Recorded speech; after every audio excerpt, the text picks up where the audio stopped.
Подготвям се цял рад все пак за това. Нека да забеляваме, но обаче нека да опитваме да спечелим също. Аз ще ляза първи. Не, имам проблеми с коляното. Ще ляза първи.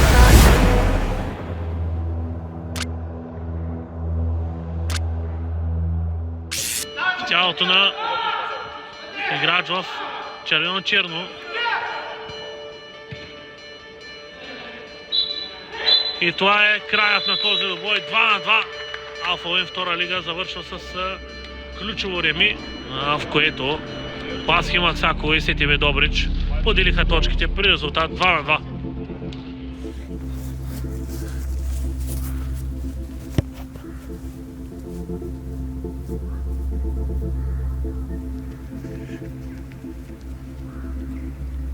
Здравейте, момчета, и добре дошли в един от най-емоционалните ми клипове до сега. Днес аз ще споделя нещо с вас, за което 4 години съм мечтаял. А ключова роля във всичко това имаше моят мини футболен отбор, който създадох през 2020 година. СТБ Добрич.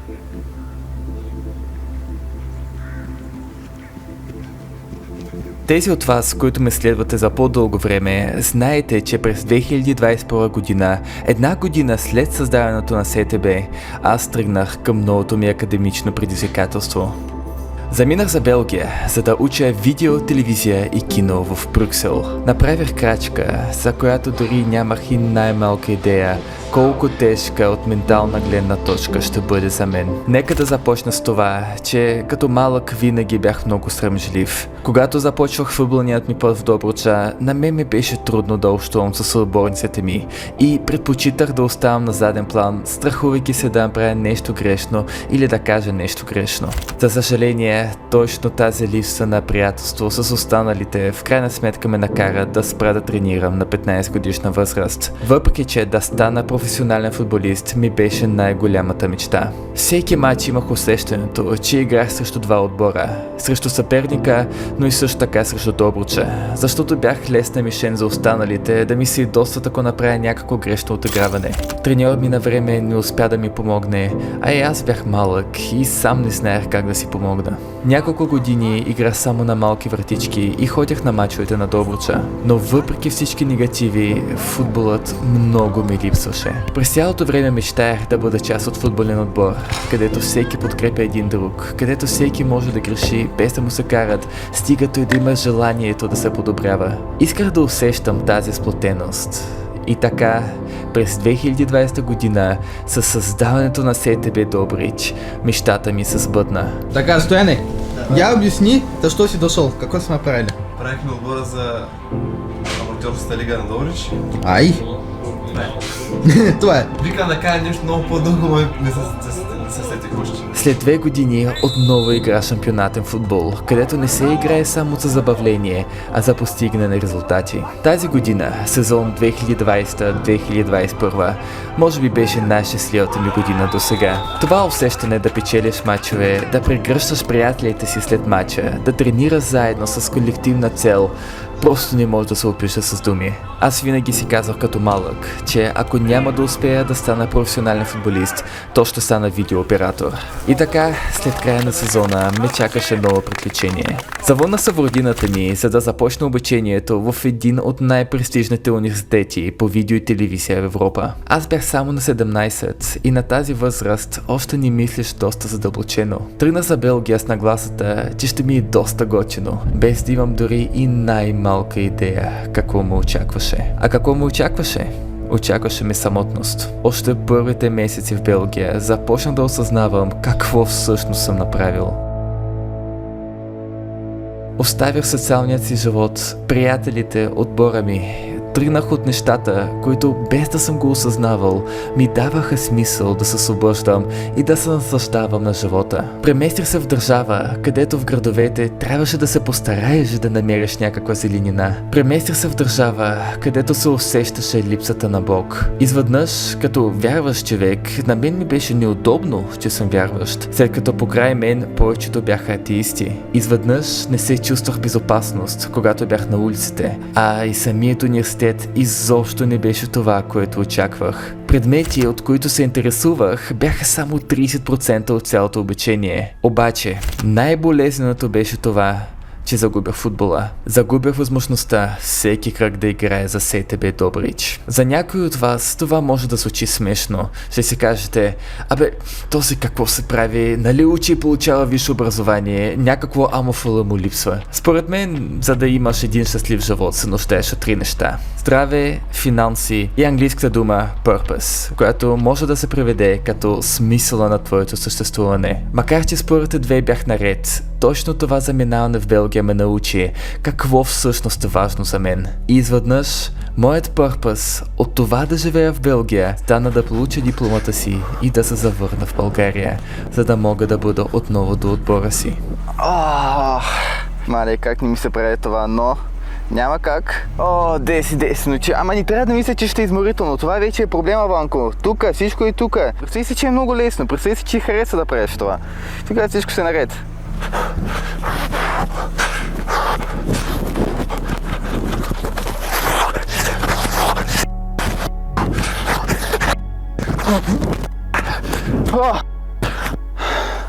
За 4 спринта все пак. Не е толкова лесно, колкото си мислиш. Честит рожден ден, Ванко. Това те чака следващата година. Какъв е живота? Аз съм го избрал сам. И не искам вие да се чувствате, нали, казал, Ванко, съжалявам, бъди силен. Аз сам съм го избрал. Аз ако искам, мога сега да се преместя обратно в България. Ако искам, мога сега да се преместя в Холандия. Обаче, по собствено желание оставам тук. Защото имам още 2 години в университета. Не искам да го спирам. Искам да получа дипломата. На хартия да бъда професионален видеооператор. И след това вече правя каквото искам.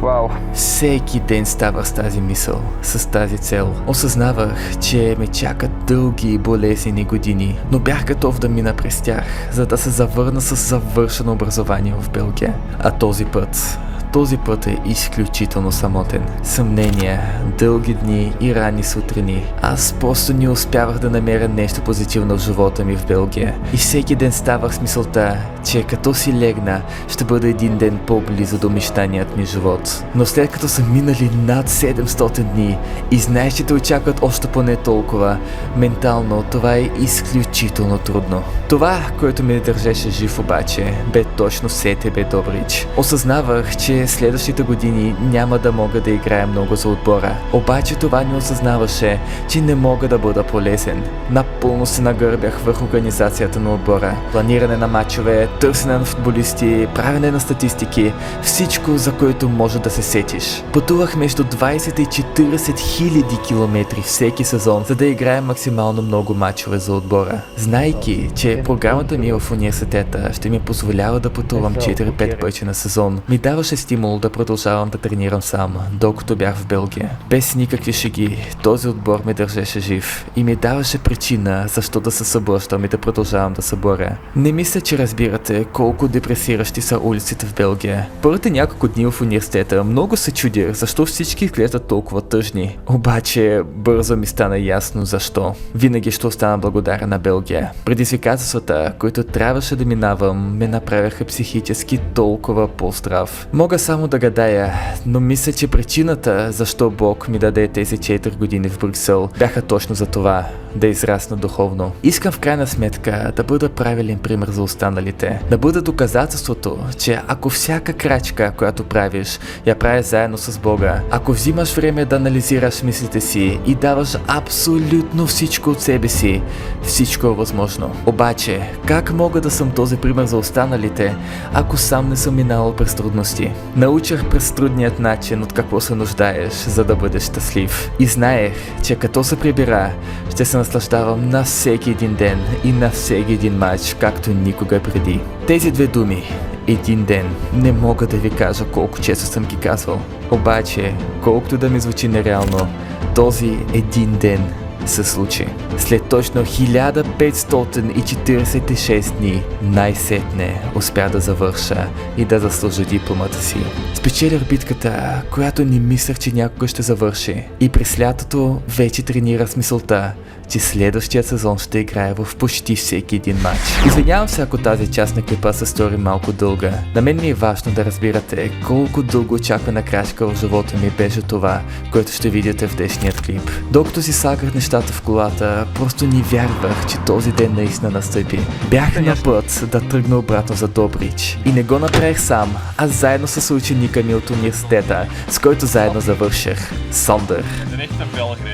След като минахме Белгия, първо минахме през Люксембург, където изядохме сладолед и се взехме сувенир за вкъщи. След кратък престой при един от най-добрите ми приятели от Deutsche Domino в Стутгарт, ние тръгнахме по посока Австрия, а след това Унгария. Здравейте, момчета, и добре дошли в този нов клип. Добре дошли в първи влог за СТБ Добрич сезон 2025-2026. Да, момчета, 6-ти сезон на СТБ Добрич ще започне съвсем скоро и в момента аз пътувам заедно с Сандър. Здравей, приятели! Момчета учи малко български, той е от моят университет. Малко български. Петък ще играем първа контрола за този сезон. Ще играем срещу ФК Рубик. Това е отбор, срещу който сме се изправили миналият сезон в Мишо Къп. Един много приятен отбор. През последните месеци сме говорили заедно и отдавна искаме да направим контрола. И ето, че сега това ще се случи. Така че моята цел е да стигнем до Добрич, до петък. И трябва да стане, имаме още 5 дни и ще изиграем тази контрола и след това започва сезона. Нямам търпение, момчета, през този сезон, тъй като съм местил обратно в Добрич. Ще мога да играя почти във всички мачове, отново не във всички, тъй като имам други ангажименти, които трябва да правя, обаче няма да бъде, че ще взема участие в 10% от мачовете, обаче 90% този път и това изключително много ме радва. Така че ще ви взема със себе си в това пътешествие. Нека първо да стигнем до Добрич, нека да видим момчетата и нека да изиграем тази контрола, но на първо място не да стигнем, тъй като това е нещо, което ще виждаме през следващите няколко дни. Но едно нещо, което много ме радва, ние вече се събираме за матча и за няколко минути вече събрахме 8 души за този матч. Разбира се, като аматьорски отбор, никога не знаеш колко хора ще могат да дойдат на матчи. Ние не плащаме пари на играчите, ние сме просто момчета, които обичаме да играем в футбол. Така че много се радвам, че момчета са мотивирани и имаме достатъчно хора за този матч. Това винаги е първа стъпка като организатор, дали имаме достатъчно души и оттам вече започваме да мислим. Така че, започваме, момчета, 6-ти сезон вече. Не мога да повярвам колко бързо лети времето, но изключително съм доволен, че най-сетне ще мога да играя по-често. Така че, нека да започваме. В крайна сметка решихме да не се бавим и след още 2 дни, много късно през нощта, пристигнахме в Добрич и в новият ни дом. И разбира се, когато пристигнахме, трябваше да напомня на Сандър, че официално е на територията на Република България.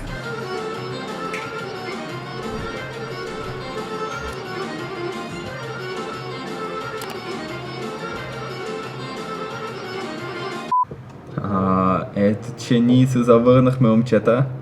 Момчета, утре започваме. Утре започваме отново. Най-важното в тази контрола, разбира се, е отново да започнем да играем в футбол. Имаме нов вратар и нов нападател от към трансфери, обаче те няма да могат да дойдат утре. Така сме със същия състав, който бяхме миналият сезон.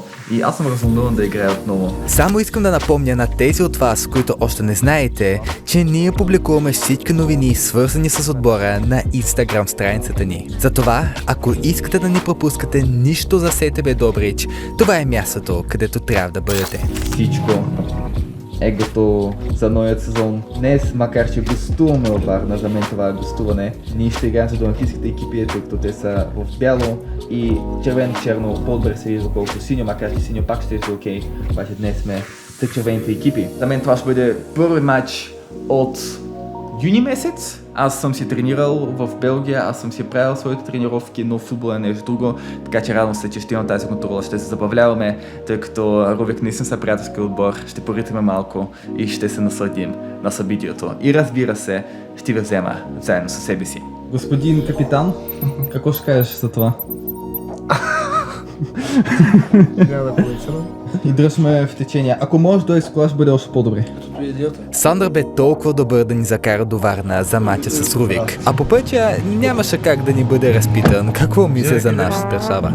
This road is kind of good. Yeah. This is very good. This is very good. Много добре. Sorry, I hate you. What is it in Bulgarian? Legnal полицай. I hate this. This is a late policeman. This is how we call I them.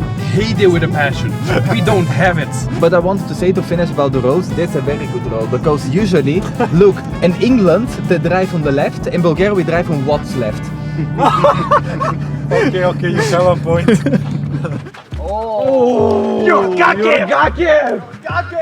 Здрасти. Здрасти. Предния матч как мина? Да ти кажа, толкова беше отдавна, че вече не помня. Май добре. победихме. Много се радвам да съм тук. Не мога да чакам.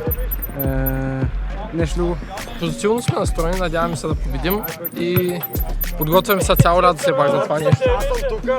Как беше лятото? Тренирахте ли? И почувахме и тренирахме неуморно. По контрола. Нека да забавляваме най-вече. Ще започнем с 2-1-2. Пенко на вратата, мисля, че няма изненадени. Аз и Петър започваме отзад. Пенци от средата, Талят и Душев отпред. Петър и Алфи след 5-8 минути просто ни сменят. Гледайте. Да, точно така. Нека да забавляваме, но обаче нека да опитваме да спечелим също. Аз ще изляза първи, да знаете. Не, имам проблеми с коляното, аз ще изляза първи. 3-2-1, СТБ. 3-2-1, СТБ! You might need an umbrella. Whoa, a little space for the pepper. Boys, just a game. I ain't being sentimental. Position, I gotta get into it. Try to get precision to avoid demolition. Got a premonition that we taking ignition. I'm like a man on a mission. I see the moon in my vision. Turn up the beat, raise up the heat. Kick up your feet like this, like that. Word on the street says you got the heat, so I see you move like this.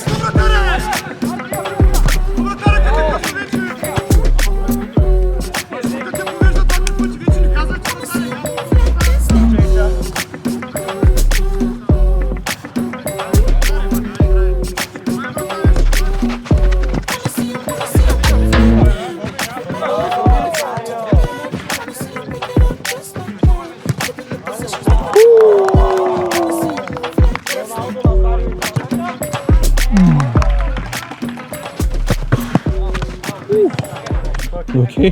Oh, that was close. How close?